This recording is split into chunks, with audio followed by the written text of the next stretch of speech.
Rafael Strike mandul, Jiko Sory muncul. Wow, kata itu kita sematkan untuk pemain timnas Indonesia, yaitu Rafael Strike, yang mana kita ketahui lagi mengalami yang namanya masa-masa berat dalam persepak bolaannya, dalam karirnya. Kenapa? Karena Rafael Strike ini sekarang ini lagi terpinggirkan, lagi jarang dapat menit bermain. Pokoknya lagi nggak mantap lah posisinya saat ini di klubnya, ya kan? Udah mulai kehilangan sentuhan juga nih lama-lama Rafael Strike, ya kan? Tapi jangan khawatir, di balik ada pemain kita yang mungkin sedang menurun performanya di level klub, ada satu pemain yang bisa kita bilang ini bisa kita naturalisasi, yang mana dia itu punya darah Indonesianya dari neneknya, karena kebetulan neneknya ini lahir di Jawa Timur, daerah Mojokerto, ya kan, kalau nggak salah.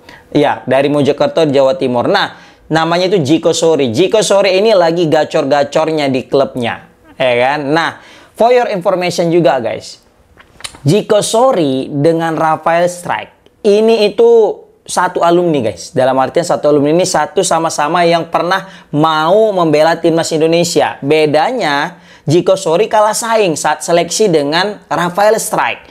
Jadi Rafael Strike saat itu yang dipilih sama saat itu pelatihnya Coach Sintayong, yang langsung menilai pemain-pemain itu guys. For your information juga, Jiko Sory dan Rafael Strike ini kan satu bisa kita bilang satu level, satu generasi dengan Justin Hubner dan juga Ivar Jenner. Nah, kebetulan Justin Hubner dan Ivar Jenner nggak langsung masuk dan langsung diterima, dan langsung sekarang udah masuk ke senior lagi kan. Nah, begitu juga dengan Rafael Strike. Ya, walaupun sebenarnya dari ketiga ini Rafael Strike yang lagi menurun performanya. Nah, kembali lagi ke Jiko dengan Rafael Strike. Jadi, Jiko dengan Rafael Strike ini sempat ikut seleksi timnas U20, ya kan? Waktu itu tahun 2022 bulan November gitu. Nah, main di Spanyol lawan Slovakia U20 juga. Kebetulan saat itu Jiko kalah saing dengan Rafael Strike, karena Rafael Strike memang lagi gacor saat itu. Dia cetak 1 gol ke gawang Slovakia. Meskipun timnas Indonesia kalah lawan Slovakia, tapi Rafael Strike cetak gol. Nah, karena Rafael Strike ini cetak gol dan Jiko ini kayaknya tidak cetak gol, maka STY memutuskan untuk milih yang namanya si Rafael Strike ketimbang Jiko guys. Ditambah lagi saat itu Rafael Strike ini bisa nembus ke tim utamanya ADO Den Haag, yang mana kita tahu ADO Den Haag ini bermain di Liga 2-nya Belanda. Ya, apapun ceritanya kalau udah Liga 2 Belanda ya, itu pasti lebih hebat lah ketimbang Liga 1-nya Indonesia, ya kan? Bahkan mungkin sampai ke level Liga 3 mungkin ya kan? Udah, ADO Den Haag juga sempat pernah main di kasta tertinggi Liga Belanda di Eredivisie kan gitu. Nah, kebetulan terdegradasi dan berada di Liga 2. Nah, Rafael Strike ini bisa masuk tembus ke tim utama, ke tim senior. Sedangkan si Jiko Sory ini masih berkutat di tim under 21.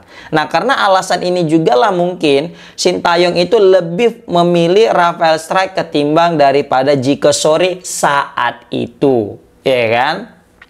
Ya, walaupun sempat sebenarnya Rafael Strike itu sempat main kalau nggak salah 3 kali itu di klubnya ADO Den Haag. Tapi setelah main 3 kali, entah kenapa apa yang dipikirkan Rafael Strike saat itu ya, mungkin khilaf dia mungkin kalau bisa diputar waktu, mungkin dia nggak akan mau lah pindah kepada Brisbane Roar saat ini ke Liga Australia. Padahal seharusnya dia itu lebih baik berada di Liga Belanda, meskipun di Liga 2 dengan ADO Den Haag. Karena lambat laun kalau misalnya dia konsisten aja, dia akan bisa menembus tim utama dan masuk ke ke starter. Walaupun sebenarnya mungkin dia belum masuk starter, masih DSP gitu kan, masih pemain cadangan. Tapi setidaknya kalau dia konsisten dan kerja keras, itu bisa membuat langkahnya jauh ketimbang dia saat ini yang berada di timnas Australia, di Liga Australia bersama Brisbane Roar, tidak mendapatkan jatah bermain dan hampir kehilangan tempatnya.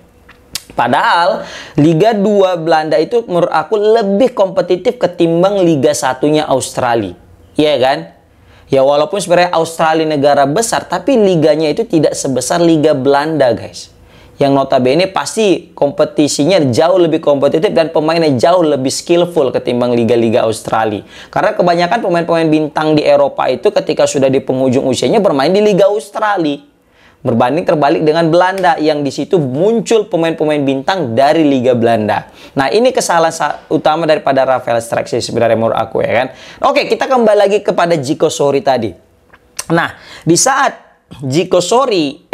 Rafael Struijk bermain di Liga Australia, ya kan, dia itu pindah ke Liga Australia dan juga sempat diandalkan bersama dengan Brisbane Roar karena kebetulan dia juga bisa cetak gol.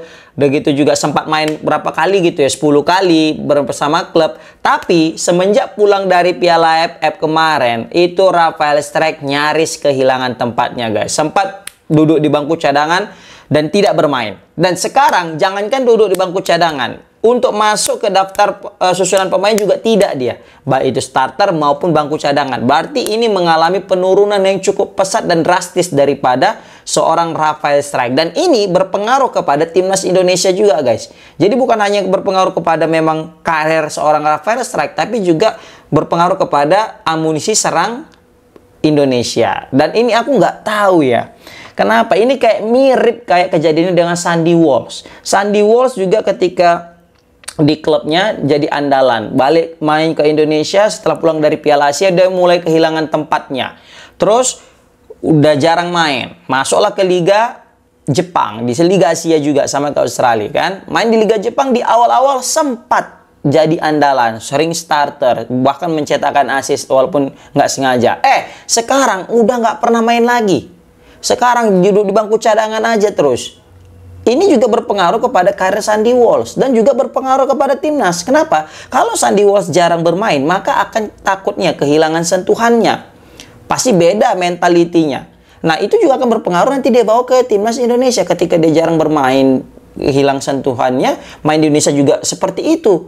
Nah, aku nggak tahu ini apakah ada konspirasi di balik ini, yang mana Jepang di Liga Jepang dan di Liga Australia. Ini dua-dua Jepang dan Australia sama, kebetulan ya, sama-sama menjadi pesaing Indonesia di kualifikasi Piala Dunia round 3. Apakah ada indikasi untuk memperlemah skuad timnas Indonesia dengan menarik para pemain timnasnya melalui klub-klub di liga mereka, dan di awal-awal dikasih manis-manis dulu dengan dikasih main, bahwasanya ya main dapat jam menit bermain, mereka andalan dan sebagainya. Terakhir di ujung-ujung di pertengahan hingga akhir saat ini mereka itu malah terpinggirkan, malah terpojokkan dan berakhir dengan sangat mengenaskan.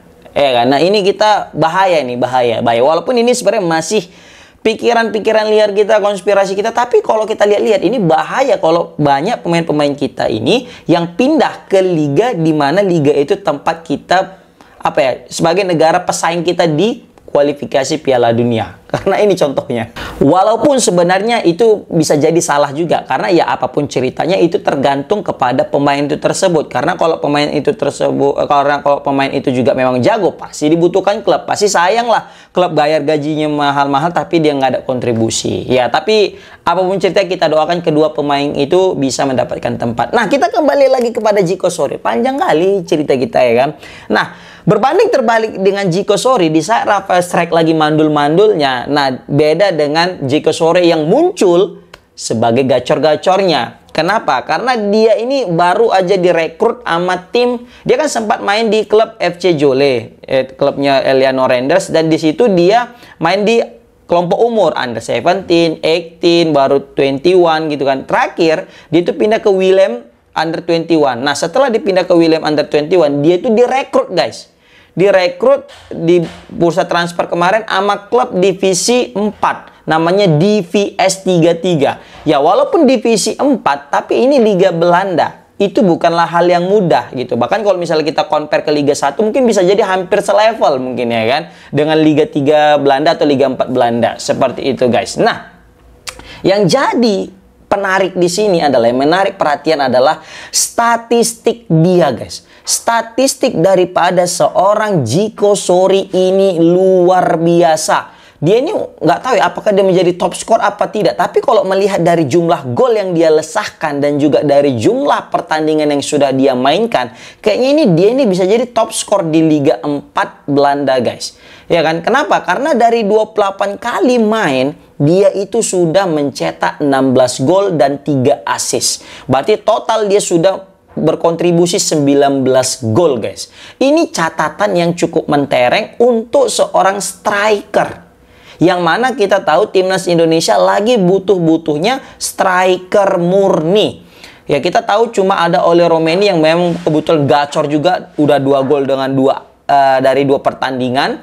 Ya tapi kalau misalnya Ole Romeni ada terjadi sesuatu, ya kita mesti mencari penggantinya. Kita tidak bisa terus-terusan mengandalkan Ramadan Sananta dan juga Hoki Caraka yang notabene kualitasnya masih kalah jauh daripada Ole Romeni. Seperti itu guys, ya kan? Nah, ketika Rafael Strijk menjadi apa ya, bukan bulan-bulanan ya, maksudnya terpinggirkan di klubnya di Brisbane Roar, sedangkan seorang Djiko Sory ini ya meskipun bermain di Liga 4 tapi dia itu menjadi andalan dan rutin bermain. Terbukti 28 kali main guys. Ya rutin bermain, rajin dapat menit bermain, dan terbukti dia juga bisa mencetak 16 gol dan 3 assist. Ini tuh torehannya bukan kaleng-kaleng guys. Ya kan, dia meskipun sekali lagi kita garis bawahi dia bermain di Liga 4. Tapi ini bisa jadi awal yang baik. Meskipun dia bermain di Liga 4 tapi sudah mentorehkan gol yang cukup banyak. Ini bukan hal yang tidak mungkin. Dia akan direkrut sama klub Liga 3 nanti, atau mungkin di Liga 2. Ya kan, daripada Belanda. Kita bisa saja itu terjadi gitu. Kita nggak boleh mikir oh gara-gara Liga 4 walah gitu ya kan. Ini ingat guys, usia dia itu masih sangat-sangat muda. Terbukti di sini dari transfer market, dia itu punya usia kisaran 22 tahun guys. Dia lahir tahun 2003. Ini usia yang cukup sangat muda, hampir sebaya dengan Rafael Strijk. Ya kan, Djiko Sory ini masih usia 22 dan dia ini sudah gacor guys meskipun bermain di Liga 4. Nah, seperti itu. Tingginya juga lumayan tinggi guys, 180.